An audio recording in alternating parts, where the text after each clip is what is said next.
Well, we made it to the midweek, and I hope that you are doing well. Good morning to all of you. Take your Bible if you can, and go to Mark chapter number 12. We're going to look at the first commandment of all. And many of you who've read through the Bible, heard some preaching, know which that one is. But let me read it to you.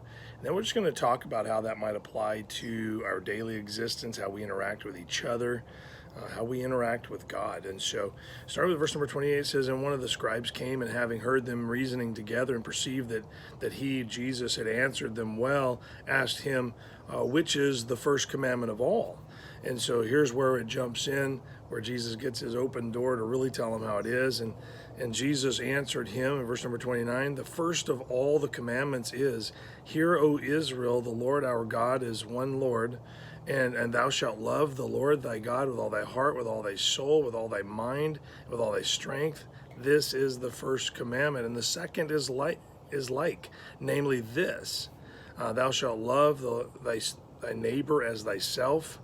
There is none other commandment greater than these." And so Jesus isolates a couple of commandments. One of them is how we love the Lord. And it says that we are to love the Lord with every ounce of our being, everything that makes us have intellect and an ability to think and to interact. Every single thing about us is supposed to be deeply and completely love devoted to the Lord. And I'm amazed at how few today actually have this kind of love for the Lord.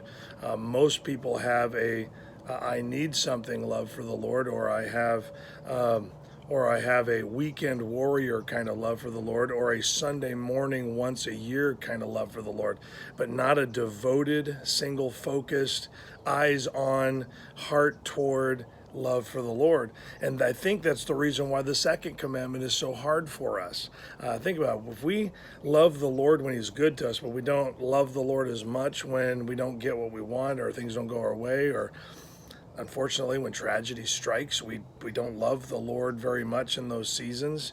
Well, then it's very difficult for us to do verse 31, which is the second commandment that he puts in there. The second is like, namely this, thou shalt love thy neighbor as thyself. There is none other commandment greater than these. And so the Lord is telling us straight up, you love me with every ounce of your being, and loving each other will come more naturally. And so I want to encourage you today, if you're having trouble loving other people, if you're having trouble being a forgiving person, if you're having trouble allowing other people to be human, well, then I think that actually indicates that there's a love for the Lord problem. And so I want to encourage you today, this will change your whole dynamic of your day if you will come before the Lord this morning and just simply pour out your heart of love toward him. And I tell you, it's going to change your perspective on the day. It's going to make it so much easier to love those around you, even when they disappoint you, even when they fall short of the high pedestal you may be putting them on. If we'll love the Lord, he's the one that belongs on the high pedestal. If we'll love the Lord, it'll make loving each other so much easier. And I'm telling you, if you'll apply that truth to your life, if you will love the Lord, you will have a much better day.